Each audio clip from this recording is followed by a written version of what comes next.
Hello, and welcome back to another episode of Critical Reactions with your host, Bryan. We only got 2 more videos left for our favorite live performances week, and today we're going to check out a band that we have actually listened to before, and I think we only checked out one song, and I just have not had an opportunity to return to them.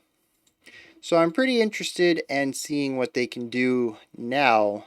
I'm not sure where this takes place opposed to the last track we checked out, but let's see what's going on here. We got EPICA, Consign To Oblivion, live at the Zenith. Not a musical remark, which is a little rare on these channels, but impeccable fashion. Alright, let's get into this. The last song for tonight, but you know we always come back to Paris. Because we love Paris. Last one for tonight. Everybody, you know the drill. Open up in the middle to create a wall of epic.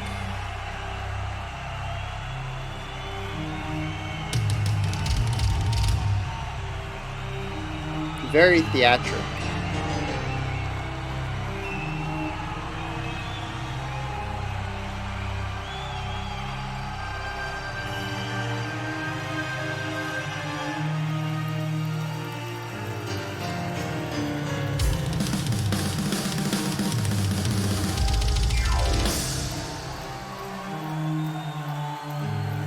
Yeah, that double bass kick into the piano slide was slick. Later on, I'll count down from 3 before we go, alright? First, hold! Hold! Hold! 3, 2, 1, go!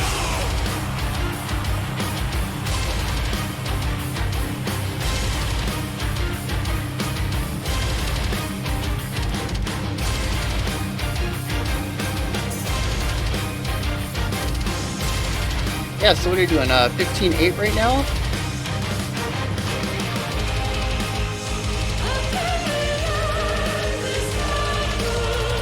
And we move back to 4-4 for the vocal line.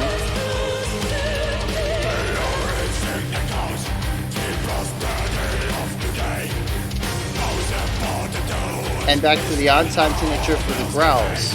Interesting.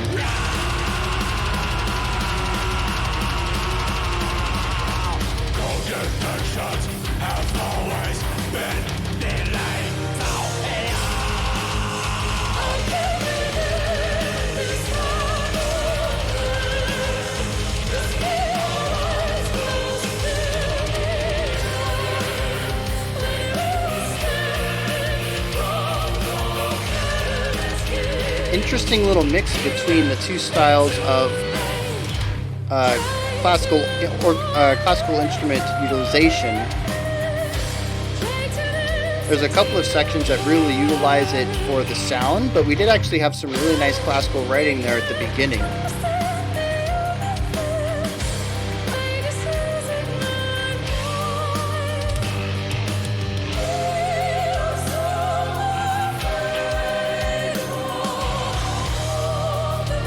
Really nice contrast here too, giving the song a moment to breathe between these heavier moments.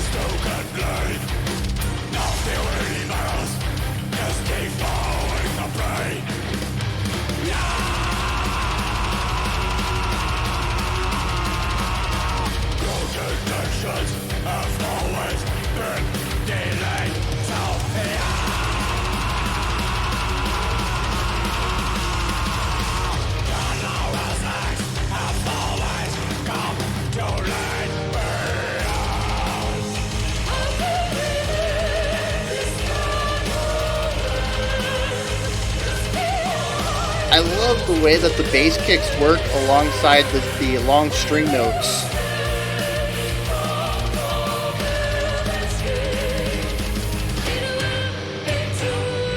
And of course, as soon as I say that, they don't do it anymore.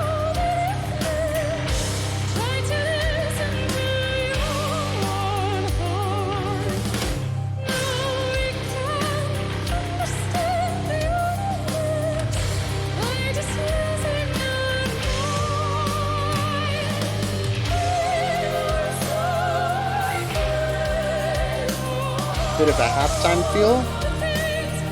All done by the drummer. Ooh. Yeah, those little cymbal accents were slick.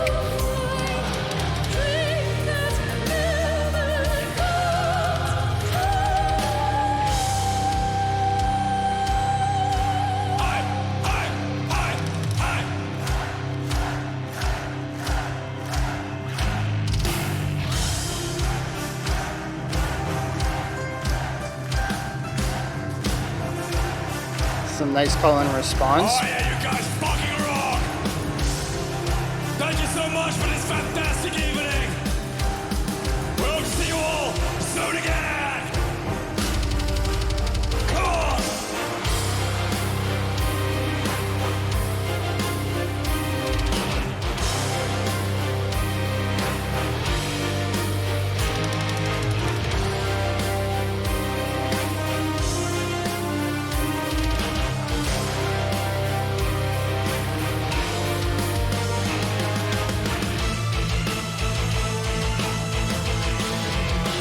Yeah, they're really weaving in and out between these two ideas of classical instrument usage.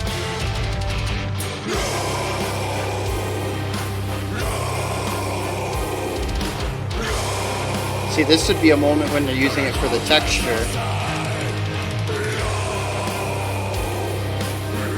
Makes the song sound wider, more majestic. A lot of power behind it.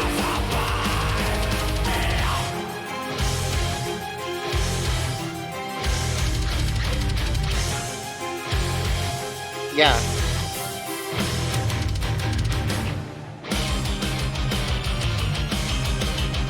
And now we're hearing some interesting counter melody.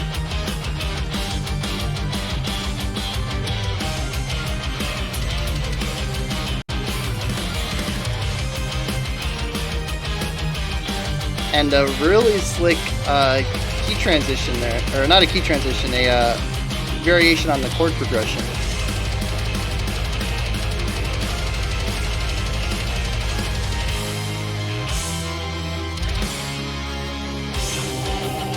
Yeah, they've used very traditional metal chord progression for the whole song, but during that solo section,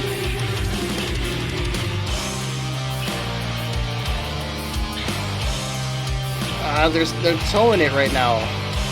They're towing the line.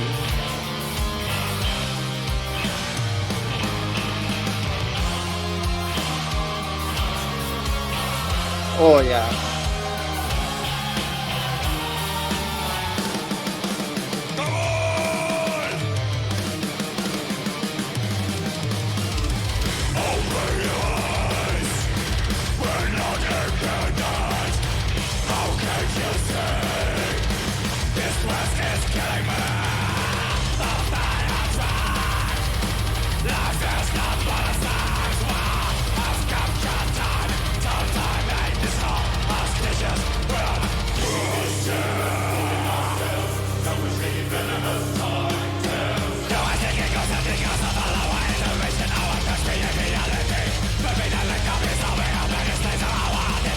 I like how the vocal and guitar rhythms are identical there.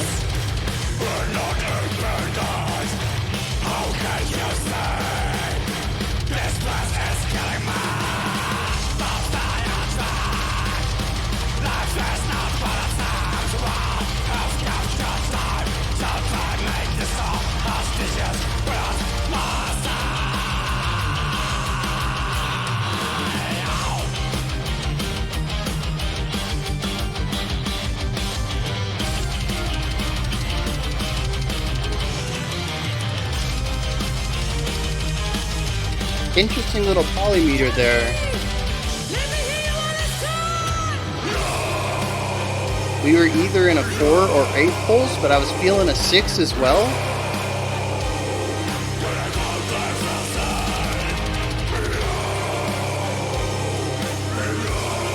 Yeah, the bass and the snare is just a clear signifier that we're back to 4.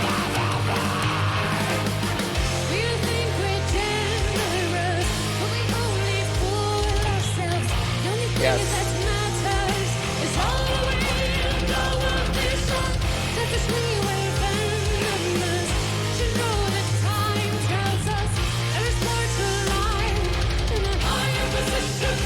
Yeah, it's interesting on.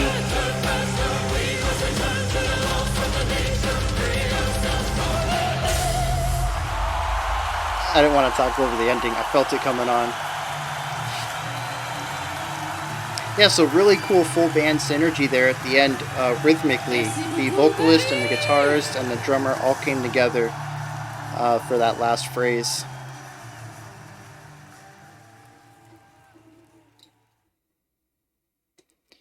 Yeah, that was fun. That was fun. What I was saying is during that last bit there, it was two 4-bar phrases back to back, and bars 1, 2, and 3 were very similar, if not identical. It could have just been uh, like a repeat sign with multiple endings on it. But then the fourth bar, the first time through, we have a rather I think they continue the idea from the third bar into the fourth, and we have notes all the way up to the and of 4, in which case we have this little hiccup, this da-dup, da-dum, and we get this small pocket of space before landing on 1 to start the rhythm over again, the pattern.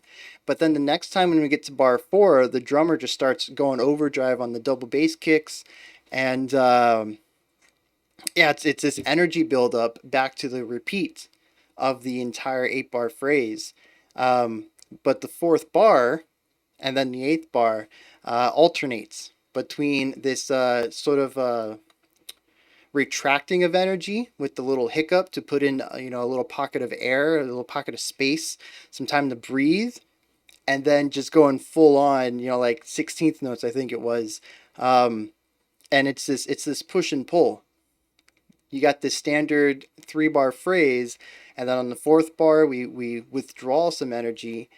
Then we got the 3-bar phrase, and we punch in the energy. 3-bar phrase, we pull back the energy. Really cool, really cool. So yeah, there's a lot of awesome things going on in here, and like I said, it's a fun jam. Personally, I'm not that big on the growls. I've mentioned before, growls are just really not my jam. These were better than some of the ones I've heard. I did not hate them, but I would have really enjoyed if the song was thoroughly the operatic vocals, or maybe even some standard singing style from the female vocalist. I would have been okay with that back and forth between the operatics and then just the straight cleans. The growls just didn't really do much for me. I'm not a big fan of them to begin with. But I understand that that's just what the band does. I'm trying to meet them on their own terms rather than coming at them from what I enjoy listening to. And I understand that it actually creates a much stronger, stark contrast than what I would prefer, which is what I said, the operatic versus just the straight clean on the female vocals. The contrast is just such a larger divide there that I understand why people enjoy it. I understand why they employ it. Yeah. Now, one of the big things here, it's a pet peeve of mine. We actually did an entire week about this. If you're going to utilize orchestral instruments, I prefer for there to be orchestral writing with them. A lot of bands just add in some brass or some strings because it makes their song sound more epic. It gives it that extra width. It gives it that, that classical texture to it that makes it feel classier or, more majestic or whatever atmospheric idea you want to apply to your song. I'm just not a big fan of that approach. I understand why people use it. I understand why people like it. I'm not saying you can't do it. I just prefer that if you're going to utilize brass and strings and expanded percussive sections with like timpanis and bells and stuff, to utilize them in a better way than just holding out some chords. Basically, if you're going to expand your 5 to 6 member band with another, 6, 7 instruments, actually write music for a 15 instrument band. That's kind of my position here.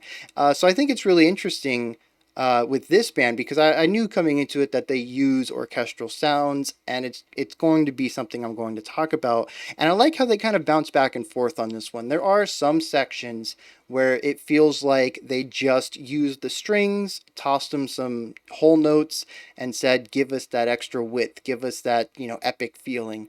But it was balanced with a few really well written lines.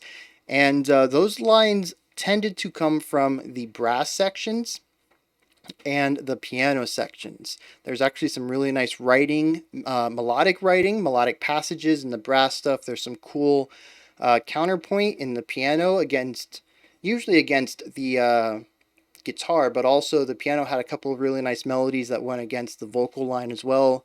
So we saw some really cool ideas of counterpoint and strong melody writing there. So I appreciate that they utilized both sides. And this could just be one song. Maybe they've written another song that is just in, a classical, uh, one of the best classical written songs ever. And they just utilized the full symphony. A full orchestra. And I mean, yeah, that's just something that I can't avoid. I only hear one song. I can't do an entire discography dive. Um, but I do appreciate that in this song, at least, what I've been exposed to them, they do utilize both sides.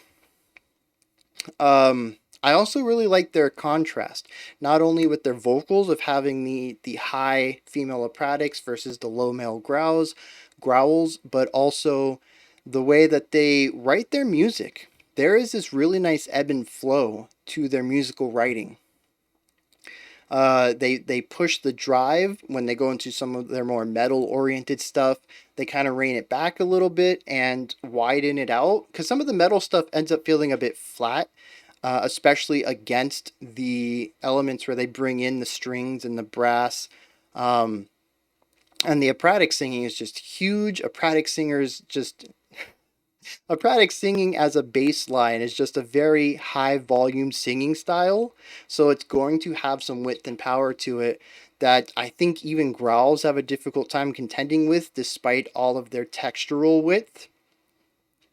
So the pure metal sections end up feeling smaller than the bigger orchestral operatic sections, but they introduce a lot more drive, forward momentum, just the raw heaviness of the metal sound, and it's this nice ebb and flow between, drive and withheld, wide versus narrow, dynamic versus flat, and they're constantly moving between all these different ideas.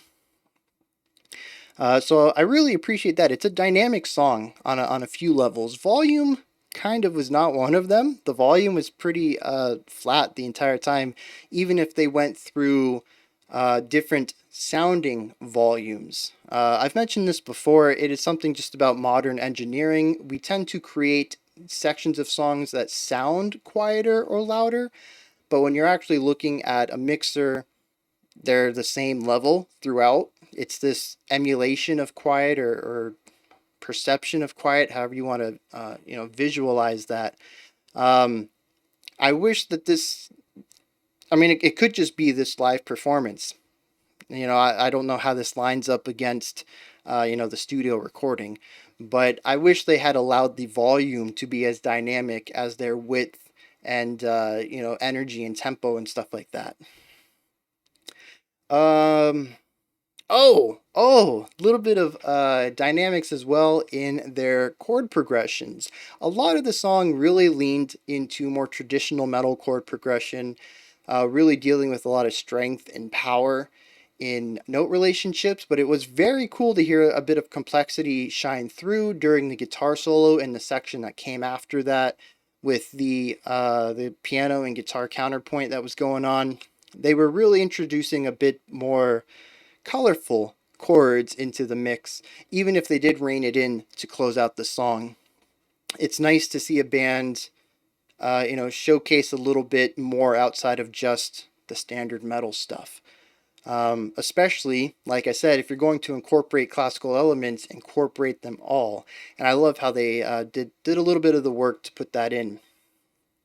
And again, like I said, I don't know all of EPICA stuff. It could be that they write this phenomenal classical song that just utilizes a bunch of, almost like pure classical theory rather than mixing it with metal.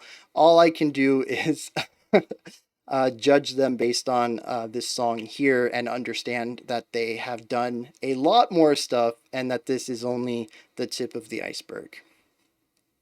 So yeah, this was a fun little surprise. Like I said, we've done Epica before, but I don't remember being as enthused that time. So maybe I just got a bad song. It could have just been my headspace too. I talked about this the other day about being in the right headspace and having the right expectations for a song. And maybe a song doesn't click with me today, but it clicks with me next week or next month or next year. So it's very possible I go back and check out that other Epica song that we listened to about a year ago, I guess. And, I may fall in love with it today. Maybe I just wasn't ready for it on that particular day. But those are my thoughts on Epica's Consign to Oblivion live at the Zenith. This is where you guys come and hit me up in the comments. Let me know if you enjoyed this or not. Let me know if there's any more Epica stuff I should be checking out. When you're done with that, you can head up to the description box. There's a Linktree link in there if you want to help support the channel through Patreon, follow me on Twitter, join the Discord community, all sorts of stuff. It's all in there. You can also like, subscribe, and ring the bell. I'll be back tomorrow at 5 p.m. Eastern Standard Time, 9 p.m. UTC with the final live performance week song reaction. I also have a bonus video for Pride Month planned for tomorrow, and then on Sunday, hopefully it does not get delayed and I'd have to do double videos back to back like I did last week. That was a bit taxing. And then we have special selections coming up this weekend. So yeah, that's that. This is good. I might have to check out more Epic on my own time. Anyways, starting to ramble here.